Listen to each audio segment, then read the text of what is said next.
안녕하세요. 동파는 가게 대표사원 김강주입니다. 요즘 증권회사나 은행에 IRP 개인형 퇴직연금 계좌를 하죠. IRP 계좌를 가지고 계신 분이나 또 퇴직연금 DC형 가입하고 계신 분들한테 스팸도 아니고 문자가 많이 옵니다. 문자가 많이 오는데 어떤 문자냐면 디폴트 옵션에 가입해라 이렇게 오는데 저한테도 왔거든요. 네, 저도 왔습니다. 예, 그런데 좀 뜨끔해서요. 이게 뭐지? 왜냐하면 디폴트라는 것 자체가 왠지 내가 잘 모르는 계약서에 사인하는 것 같아. 나도 잘 내용도 모르는데 그 계약서에 빨리 사인해. 라는 압력 같아가지고 분명히 증권회사나 은행에서 내가 가입한, 내가 거래하고 있는 금융기관에서 보낸 것은 맞는데, 스팸이 아니라. 네. 맞는데 내가 잘 모르니까 또 나의 소중한 자산에 뭔가 빨리빨리 계약을 해라. 나도. 자, 그래서 이러지도 못하고 저러지도 못하는 경우가 많아요. 그죠? 그래서, 저한테도 디폴트 옵션은 뭐예요? 어떻게 해야 돼? 이런 질문이 많은데, 제보다는 훨씬 전문가인 우리 박문수 팀장님을 모셨습니다. 안녕하세요. 반갑습니다. 안녕하세요. 반갑습니다. 예, 바쁘실 텐데, 시간 내주셔서 감사하고, 오늘 디폴트 옵션, 사실은 스팸이에요. 그죠? 너무 많이 오니까. 네, 너무 많이 와서 너무 스팸이 많이 되어버렸습니다. 오니까 스팸이 되어버렸는데, 오늘 이 스팸이 되어버린 디폴트 옵션 깔끔하게 한 방에 이 시간 통해서 해결하면 좋겠습니다. 네. 자, 그러면 이 디폴트 옵션 요즘 스팸처럼 왜 많이 와요, 이게? 우선은 퇴직연금 제도에 대해서 좀 알아야 될 것 같습니다. 우리 국민들의 안정적인 노후 준비라든지 퇴직 이후의 안정적인 삶을 위해서 퇴직연금 제도가 도입이 되었습니다. 네, IRP를 포함해서. 네, 대부분 많은 직장인분들이나 개인들이 가입하고 계신데요. 하지만 이렇게 많은 사람들이 가입하고 있는 퇴직연금이 문제가 있습니다. 무슨 많은 문제? 사람들이 방치가 되어 있는 게 많고요. 아, 특히나 이제 회사에서 가입하는 DC형 퇴직연금의 경우에는 거의 8, 90% 이상이 그냥 원금 보장이 되는 현금성 자산이나 예금에 가입되어 있어서 수익률이 너무 쥐꼬리입니다. 그렇군요. 또 IRP도 가입하는 목적 자체가 보니까 세액 공제 받기 위해서야. 네네네. 연말에. 네, 맞습니다. 또 연말에 12월 달에 많이 앞다투어 가입하러 가. 네. 그러니까 세액 공제가 목적이지 그렇죠. 사실은 그 돈을 잘 운용을 해야 되는데 맞습니다. 이것은 관심이 없어. 그렇죠. 일단 세금 공제에 주력을 하고 투자나 이런 거는 이건 다음에 하죠. 이러고 넘어가 버렸습니다. 그동안은. 그렇군요.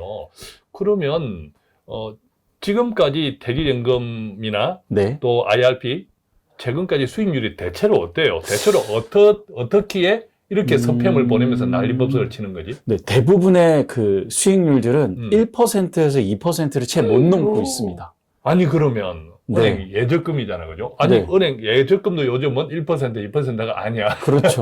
네. 그러니까 그나마 작년처럼 고금리 시대에 이렇게 잘 알아보시고 높은 금리의 예금에 잘 가입하셨다면 다행인데 예. 아까 말씀드렸듯이 대부분의 분들은 현금성 자산으로 그냥 방치를 하다 보니까 수익률이 좋지 않습니다. 우리가 월급 한 푼 받으려고 새벽에 일어나서 그냥 네. 밤늦게까지 스트레스 받으면서 일하는데 네. 내 돈은 그것도 다 일해서 번 돈이잖아요. 그렇죠. 내 돈은 그냥 방치하고 있다. 네, 직장 생활 오래 하신 분들은 퇴직연금에 쌓인 돈도 적지 않은데 마음이 아픈 상황입니다. 자, 근데 우선은 네. 디폴트 옵션 자꾸 이렇게 이상한 문자가 오긴 하는데 네. 물론 금융기관이 내 재산에 대해서 관심을 가져주는 것은 고마운데 네. 고마운데 우선 내가 몰라.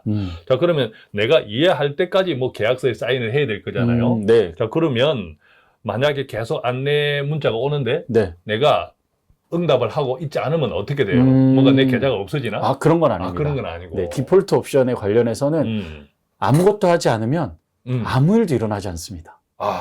예, 아무것도 하지 않으면 어디서 많이 들었던 말이긴 한데 네. 내가 응답을 안 해도 상관이 없네요, 그죠? 네, 결과론적으로는 상관은 없습니다. 없는데 다만 알람은 정기적으로 꾸준히 받으셔야 될 수도 있습니다. 그게 일종의 이제 금융기관이 고객 보호를 위한 의무이기도 한 모양이죠. 그렇죠. 계속 안내 안내를 해줘야 문자가 되네. 일정 주기로 아마 오게 될 계속 겁니다. 안내를 해줘야 되네. 네. 그러면 어쩔 수 없이 또 사실은 귀찮음을 떠나서 네.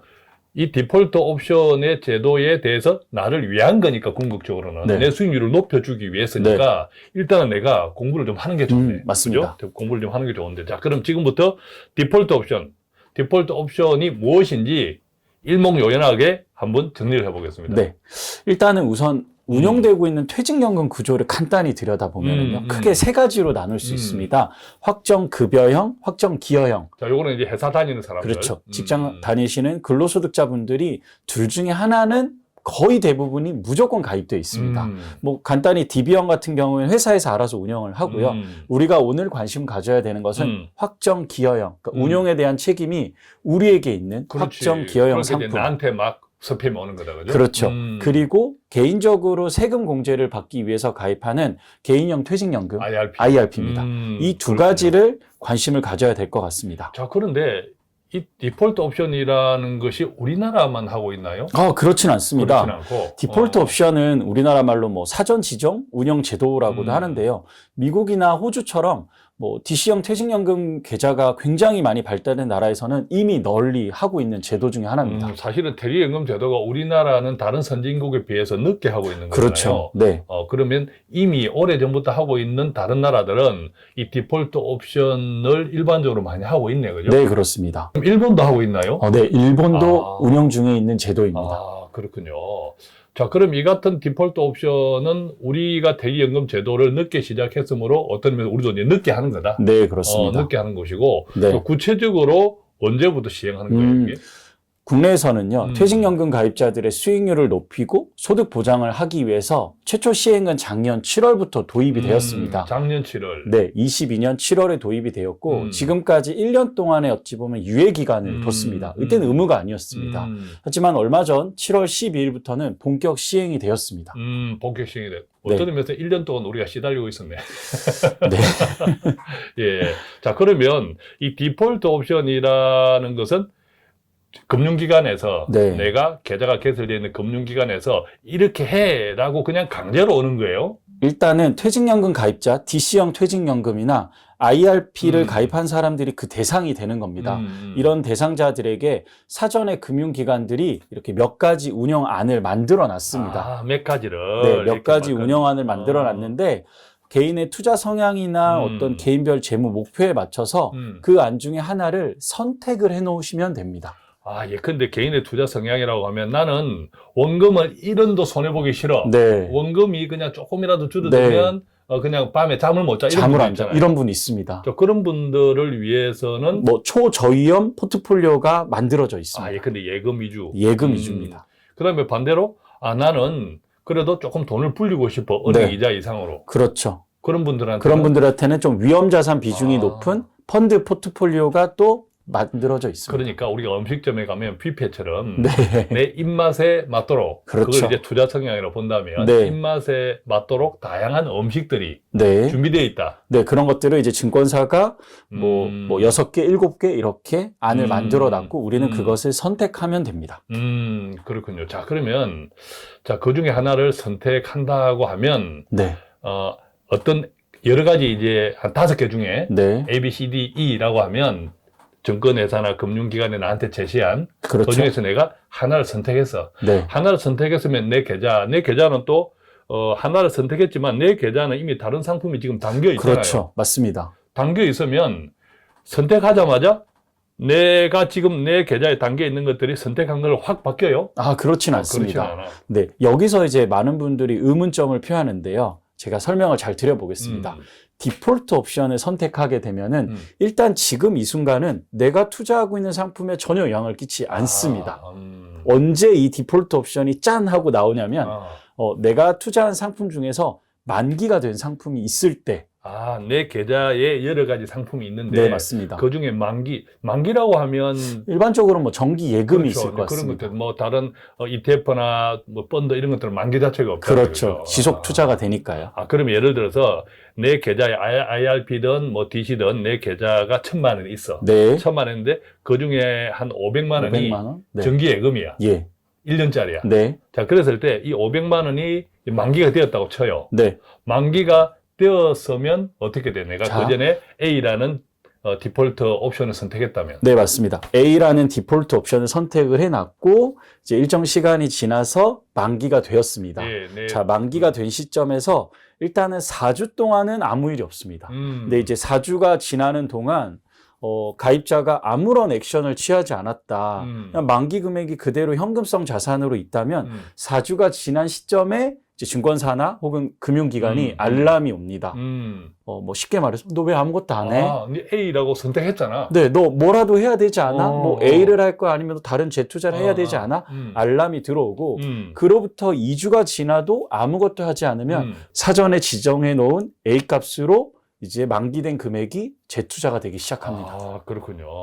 그러면 내가 아까 1,000만 원 계좌에서 500만 원이 만기가 됐어. 네. 만기가 되었으면 내가 이제 그 전에 A라는 디폴트 이제 옵션을? 포트폴리오를 내가 선택했단 말이에요. 네, 그러면 내 스스로 이제 만기가 되었으니까 증권회사에 내가 선택한 포트폴리오로 이 500만 원을 그렇게 바꿔줘 네. 하면 되는 거고, 네, 아무 말도 하지 않고 4주가 지나면, 그리고 이제 금융기관에서 안내가 2주 오고, 안내가 오고, 또 2주가 지나면 그래도 별 내가 반응이 없으면 내가 네. 바쁘니까. 네네, 그럴 수 있습니다. 바쁘니까 하면 2주 후에 내가 사전에 지정해 놓은 A 값으로, 네, A 값으로 그 만기된 500만 원, 맞습니다. 1,000만 원 전체가 아니라 네, 만기된 500만 원이 또 바뀐다. 네, 맞습니다. 아, 그렇군요. 그러니까 예전에는 만기가 음. 되면은 일반적으로 만기가 있는 상품이었다면은 동일한 유사한 상품으로 재투자가 됐었는데요. 이 디폴트 옵션이 나오면서부터는 일단 이건 안 되게 됐고요. 재투자는 안 됩니다. 하지만 사전에 디폴트 값을 정해놓은 분이라면 재투자가 된다라는 겁니다. 그래서 금융기관들이 계속 디폴트 값을 정해라, 정해라, 정해라 이런 그렇군요. 취지로 요새 제도가 시작되었습니다. 자, 그러면 앞서 우리가 이 디폴트 옵션에 대한 제도가 네, 그동안 은행 예금 이자만큼 안 되는 수익률, 그렇죠. 이게 우리가 퇴직연금 또 IRP가 네, 내년에 쓸 돈이 아니잖아요. 그렇죠. 대부분은 노후에 긴 그렇죠. 시간 후에 쓸 심지어 돈이죠. 수십 년 동안 쓰려고 하는 그렇죠. 건데, 네, 그 수십 년 동안 쓰려고 하는 것을 은행 이자조차도 안 되고, 사실 은행 이자만큼만 불려도 그 손해야. 물가는 그보다 더 올라가니까. 그렇죠. 돈 가치를 생각하면.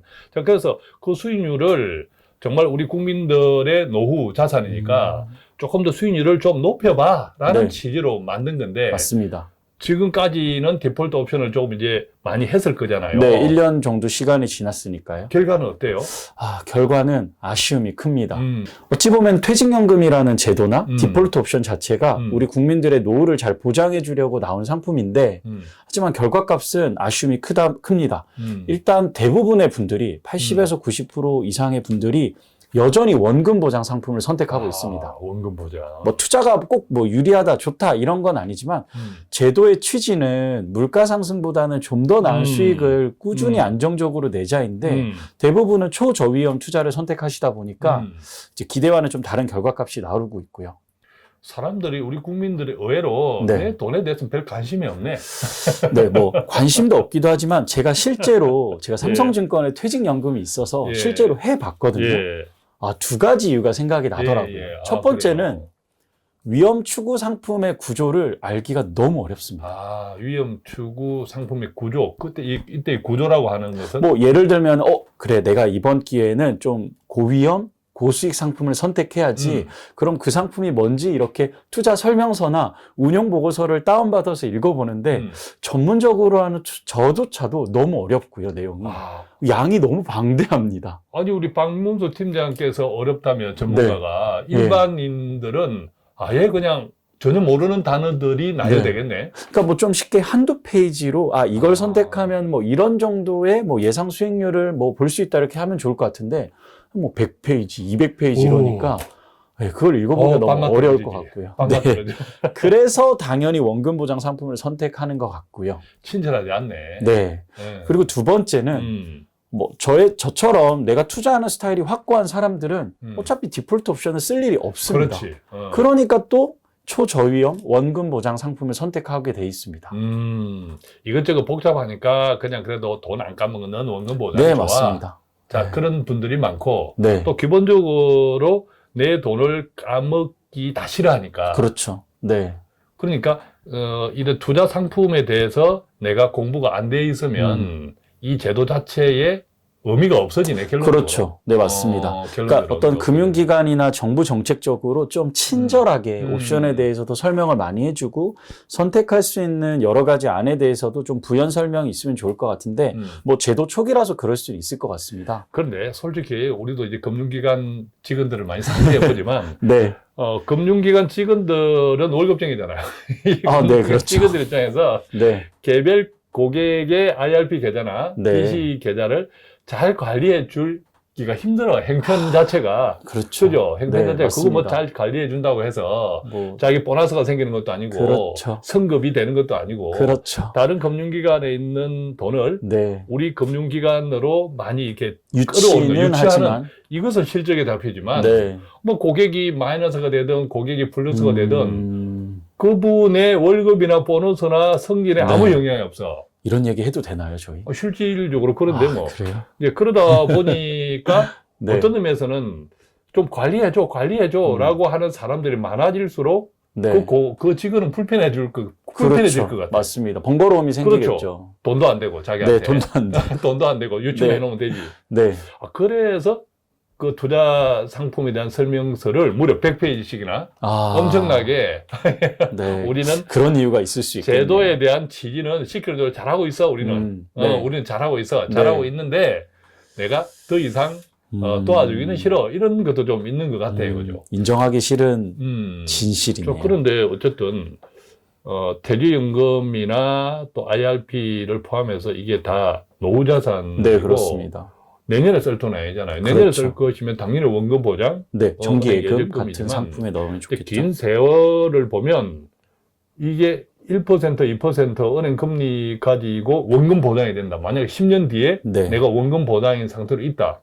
어떻게 돼요, 그럼? 그건 원금 보장이 아니죠. 그러니까 숫자상으로는 원금 보장이 되겠지만 그렇지. 돈의 가치 측면에서는 굉장히 손해를 크게 보고 있는 상황인 거죠. 원금을 확실히 까먹었네. 그렇죠. 그죠? 네. 그러니까 참 시간이 무서워요. 네. 뭐 한 달, 두 달, 1년, 2년은 잘 못 느끼는데 막상 5년, 10년이 지나면 그때 확 느끼거든. 그렇죠. 물가 상승을 이기지 못하는 그렇지. 금액이 되겠죠. 내가 지난 5년, 10년 동안 뭐 했지? 내가 바보 같은 짓을 했네? 이걸 네. 그때 느낀다. 근데 그때는 후회해도 소용이 없다. 자, 그럼 이 제도의 취지 자체가 조금 수익을 높일 수 네. 있도록 해라라는 취지이니까 네. 그러면 이것을 그냥 금융기관은 법에 정한 의무를 다하는 거고 네. 그 돈은 내 돈이니까 투자자인 계좌 소유자인 내가 조금 네. 더 신경을 쓰는 게 맞네. 맞습니다. 디폴트 옵션의 진정한 취지는 제 생각에 이번 기회에 좀 더 관심을 가지고 좀 관리를 해라인 것 같습니다. 그러면 이제 첫째는 자기가 열심히 공부해서 자기가 관리를 잘할 수 있는 사람이면 뭐 아무 문제가 없고. 그렇죠. 내가 잘할 수 있으면 아무 문제가 그렇지. 없죠. 근데 대다수 직장 생활하고 먹고 살기 바쁜데 이런 투자 공부해가지고 이런 분들이 많지는 않아. 맞습니다. 그래서 뭐 과거 데이터, 이번의 데이터들도 뭐 8, 90%가 원금 보장에 가입하는 거죠. 그러면 뭐 전문가의 외부 전문가도 많잖아요. 네, 맞습니다. 예, 우리 박모수 팀장님처럼 네. 외부 전문가의 도움을 받으려면 공짜는 아닐 거잖아요. 네, 적절한 비용, 합리적인 비용, 네. 하지만 남들이 봤을 때는 굉장히 저렴한 비용을 지불해서 도움을 받고 이번 기회에 공부도 하고 꾸준히 관리받는 것도 필요하다고 생각됩니다. 그렇군요. 자, 오늘은 이렇게 해서 요즘 스팸처럼 짜증나게 오는 네. 디폴트 옵션. 그렇지만 그 취지는 매우 훌륭한. 매우 좋습니다. 취지는 매우 훌륭한데 또 알고 보니까 결과는 도루묵. 네, 그렇습니다. 똑같아. 네. 괜히 복잡함만 더해져 있다. 네. 결과적으로 보면. 그런데 이 퇴직연금이라든지 IRP는 우리 미래의 소중한 노후 자산. 네. 아주 뭐 몇십 년짜리다. 그죠? 그렇죠. 뭐 20대 친구들이 가입을 한다면 퇴직연금을 못해도 3, 40년 이상은 가져가야 되는 거죠. 그러면 우리가 조금 적극적인 관심을 맞습니다. 가져가야 된다. 내 돈이니까. 네, 그렇죠. 그래서 스스로 좀 공부를 하시든지, 그게 힘들면 외부 전문가의 좀 도움을 받으시든지, 그런 구체적인 것들을 좀 알아보면 좋겠다는 생각은 들어요. 그죠? 오늘은 디폴트 옵션에 대해서 A부터 Z까지 다 정리가 된 것 같아요. 일단. 네. 뭐 미주알 고주알까지 다 이야기하면 머리 아파서 못 들을 네, 테니까 맞습니다. 이 정도만 해도 아주 개념 정리가 잘 될 것 같고 되었을 것 같고요. 귀한 시간 내주셔서 함께 수고해 주신 우리 박문수 팀장께 네. 다시 감사드립니다. 자, 오늘 내용도 우리의 노후를 준비하는데 절세는 물론 노후를 준비하는데 풍성한 도움이 되었기를 바라면서 저희는 여기서 마치겠습니다. 고맙습니다. 감사합니다.